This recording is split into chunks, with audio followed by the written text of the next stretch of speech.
اللہ تبارک تعالیٰ چاہے تو انہیں معاف کرے، چاہے تو ان کے گناہوں کی سزا دے۔ شیخ ایک اور یہ چیز جس میں یہ تو شریعت کے جو احکام ہے اس کے بارے میں تو ان سے سوال کیا جائے گا کہ یہ قالوا لم نکن من المصلین، لیکن یہ جو شریعت کے علاوہ جو ان کے اعمال ہوں گے کفار کے، ان کے بارے میں بھی سوال کیا جائے گا ان سے کیا؟ جیسے وہ کسی کے ساتھ زیادتی کرتے ہیں یا کچھ بھی اپنے معاملات میں جو دنیا کے معاملات ہوں گے جس میں کوئی شریعت کا وہ نہیں ہے، اس میں یہ احکام نہیں ہے۔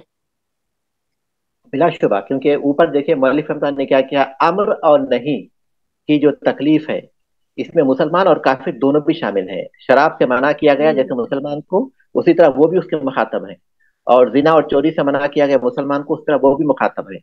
تو ان کے ایسے اعمال جس کا تعلق دنیاوی سزا سے ہے، تو اس کا تعلق تو پھر دنیاوی اعمال کے مطابق ہوگا۔ دنیا میں جو بھی اسلامی مملکت میں وہ رہتے ہیں، تو ان کے ساتھ جو معاملہ ہوگا اس میں ان کے کچھ ایسے اعمال کی جس میں دوسروں پر وہ زیادتی کرتے ہیں، تو اسلامی حکومت ان کے بارے میں جو بھی فیصلہ کرتا ہے وہ دنیا کے مطابق ہوگا۔ لیکن آخرت میں جیسے ایک مسلمان ان تمام چیزوں میں اس بات کا ذمہ دار ہے کہ اگر وہ کسی کے ساتھ زیادتی کرتا ہے تو اس کا بدلہ وہ چکائے بغیر جنت میں جا نہیں سکتا۔ یہ معاملہ بدل جو کافروں کے ساتھ ہوگا۔ اگر کسی کافر نے کسی کافر پر زیادتی کی ہے تو اللہ تبارک تعالیٰ پہلے اس کی زیادتی کا فیصلہ کرے گا، لیکن کیا کیسے ہوگا؟ ہوگا یہ کہ اس کے گناہوں کا اضافہ ان پر کر دیا جائے گا، کیونکہ دونوں کافر ہیں۔ اگر دونوں بھی کافر ہیں تو دونوں کے پاس کوئی نیکیاں نہیں، لیکن عدل ضروری ہے۔ یہاں تک کہ حدیث میں اتنا یہ تک آیا کہ اگر کسی سینگ والی بکری نے کسی بغیر سینگ والی بکری کو مارا تھا اپنی سینگ سے، تو اللہ تبارک تعالیٰ دونوں کو زندہ کرے گا، حالانکہ ان کے لیے باس نہیں ہے، ان کے لیے دوبارہ زندہ کیا جانا نہیں ہے، لیکن اللہ تعالیٰ محض یہ زیادتی کے مسئلے کو حل کرنے کے لیے ان کو زندہ کرے گا، اور جس کی سینگ نہیں تھی اس کو سینگ عطا کرے گا، اور اس کو کہے گا کہ اپنا بدلہ لے لو، اس کے بعد وہ مٹی بنائے جائیں گے۔ تو اس کا مطلب یہ ہوا کہ کافروں میں بھی اگر کوئی زیادتی ہوئی ہے تو پھر جس نے زیادتی کی ہے اس پر گناہ ڈالے جائیں گے، جس پر زیادتی ہوئی اس کے۔ اگر کافر اور مسلمان کا معاملہ ہے، کسی مسلمان نے کسی کافر پر زیادتی کی ہے یا پھر کسی کافر نے کسی مسلمان پر زیادتی کی ہے، تو یقینی طور پر اس کا بدلہ ہوگا۔ یہ ضروری ہے کیونکہ حقوق العباد ہے، اور حقوق العباد میں یہ جو زیادتی ہوگی اس کا فیصلہ ہونا ضروری ہوگا۔ شیخ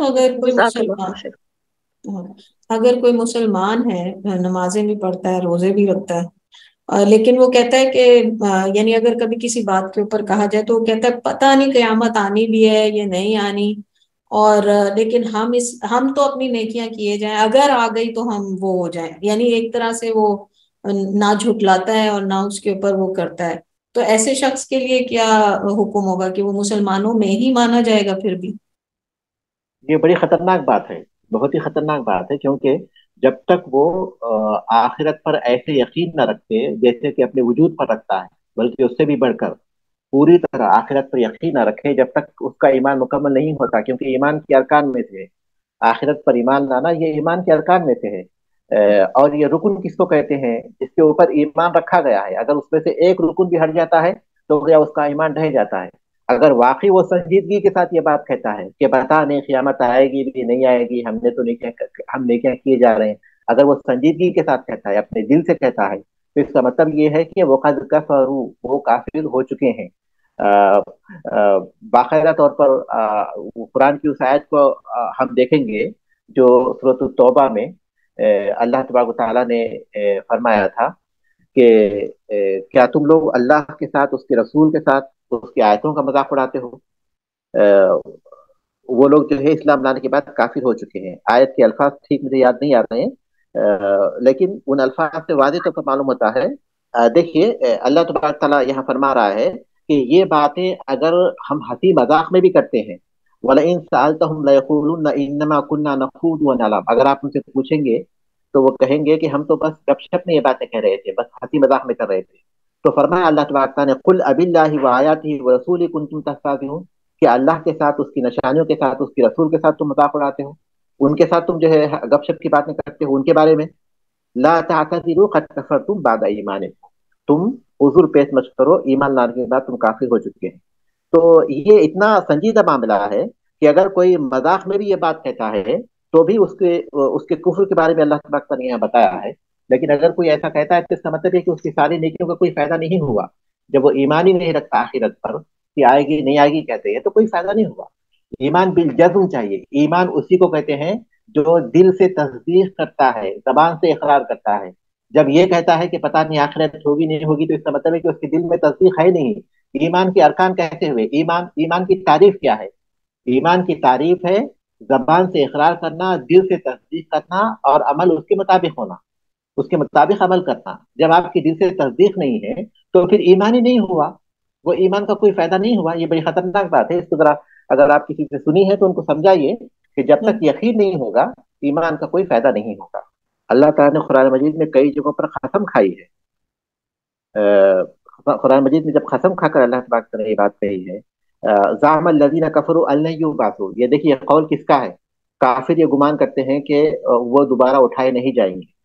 قل بلا وربی لتبعثن، دیکھیے اللہ تبارک کیسے کہتا ہے، آپ کہہ دیجئے ہاں کیوں نہیں، اور میرے رب کی قسم، میرے رب کی قسم، لتبعثن، یہ نون تاکید کا صیغہ استعمال کیا گیا ہے نون ثقیلہ کے ساتھ، تم ضرور دوبارہ اٹھائے جاؤ گے. ثم لتنبؤن بما عملتم، پھر جو کچھ بھی تم نے کیا ہے اس کے بارے میں تم پوچھے جاؤ گے. تو اتنی تاکید کے ساتھ جب اللہ تبارک کوئی بات کہتا ہے تو کیا کھیل مذاق ہے؟ یہ ہنسی مذاق ہے؟ اور پھر یہ جو دنیا، اتنی بڑی دنیا پیدا کی گئی ہے جس میں کوئی ظالم ہے، کوئی مظلوم ہے، کوئی عابد ہے، کوئی جو ہے ضائع کرتا ہے عبادتوں کو، یہ لوگ ایسے ہی ضائع چھوڑ دیے جائیں گے؟ یہ ہنسی مذاق کے طور پر اللہ نے پیدا کیا ہے دنیا کو. یعنی اللہ تبارک نے قرآن مجید کے دسیوں دلائل دیے ہیں، عقلی دلائل بھی ہیں جو قرآن مجید میں موجود ہے آخرت کے، اور پھر اللہ تعالیٰ نے قسم کھا کر اس بات کو کہا ہے. تو پھر بھی کوئی یہ کہتا ہے کہ دیکھیے نہ ہوگی نہیں ہوگی، تو یہ بڑی عجیب بات ہے. یہ جو آیت میں نے پڑھی ہے یہ سورۃ تغابن کی 7ویں آیت. تو بہرحال اس طرح کا ہمارے جو نوجوان ہیں واقعی ان کا ایمان ایک امتحان سے دو چار ہے، کیونکہ جن ہاتھوں میں ان کی جو ہے تعلیم ہو رہی ہے، خاص طور پر جس کے کو عصری تعلیم کہتے ہیں، وہ امانت دار نہیں ہے دین کے معاملے میں. اس لیے ان کے ذہن جس طرف جا رہے ہیں وہ بڑے خطرناک بات ہے، ان کو سنبھالنے کی ضرورت ہے. صحیح راستے پر جو ہے ان کو جو ہے دین کو صحیح طور پر سمجھانے کی ضرورت ہے، کیونکہ ان کو پتہ ہی نہیں ہے کہ اس کی اہمیت کیا ہے. قرآن مجید کو سمجھ کر پڑھنے کا کوئی تصور ہی نہیں ہے. اگر قرآن کی چند آیتیں ہی پڑھ لیں گے تو شروع ہی میں ان کو معلوم ہو جائے گا کہ کچھ تو کہتے ہیں. اللہ تبارک تعالیٰ شروع ہی میں جو باتیں بتایا ہے، الف لام میم ذالک الکتاب لا ریب فیہ ھدی للمتقین، اس میں ایک چیز یہ بھی ہے آخرت پر ایمان لانا، کیونکہ اس کے بغیر ممکن نہیں ہے، اور وہ کامیاب ہونے والے لوگ ہیں. شروع ہی میں بتا دیا گیا کہ یہ جو قرآن ہے اس سے کون استفادہ کریں گے اور کون ہے جو دنیا میں کامیاب ہو سکتے ہیں. تو اس شروع ہی میں جو شرطیں بتائی گئی ہیں اس میں سے ایک شرط آخرت پر ایمان لانا ہے. اور ایمان کہتے ہی اس کو ہے کہ وہ دل سے تصدیق کرے، زبان سے اقرار کرے اور عمل اس کے مطابق کرے. لیکن اگر دل کی تصدیق نہیں ہے تو ایمان ہی نہیں ہوا. تو اس کے بعد تم دنیا بھر کی نیکیاں کر لو، دنیا میں سب سے زیادہ نیکیاں اگر تمہارے پاس بھی اگر ہوں گی، لیکن تم آخرت پر ایمان لانے کے بارے میں تمہارا ایمان یقینی نہیں ہے، تو تمہاری نیکیوں کا تمہیں کوئی فائدہ نہیں ہوگا، کیونکہ ایمان ہی نہیں رہا تمہارے پاس. یہ ان کو جو ہے سمجھنا چاہیے. تو یہ باتوں کو ذہن میں رکھنا ضروری ہے. تو بارک اللہ فیکم. یہاں میرا وقت ختم ہو رہا ہے تو میں یہاں اپنے سبق کو ختم کرتا ہوں. سبحانک اللہم و بحمدک، اشہد ان لا الہ الا انت، استغفرک و اتوب الیک.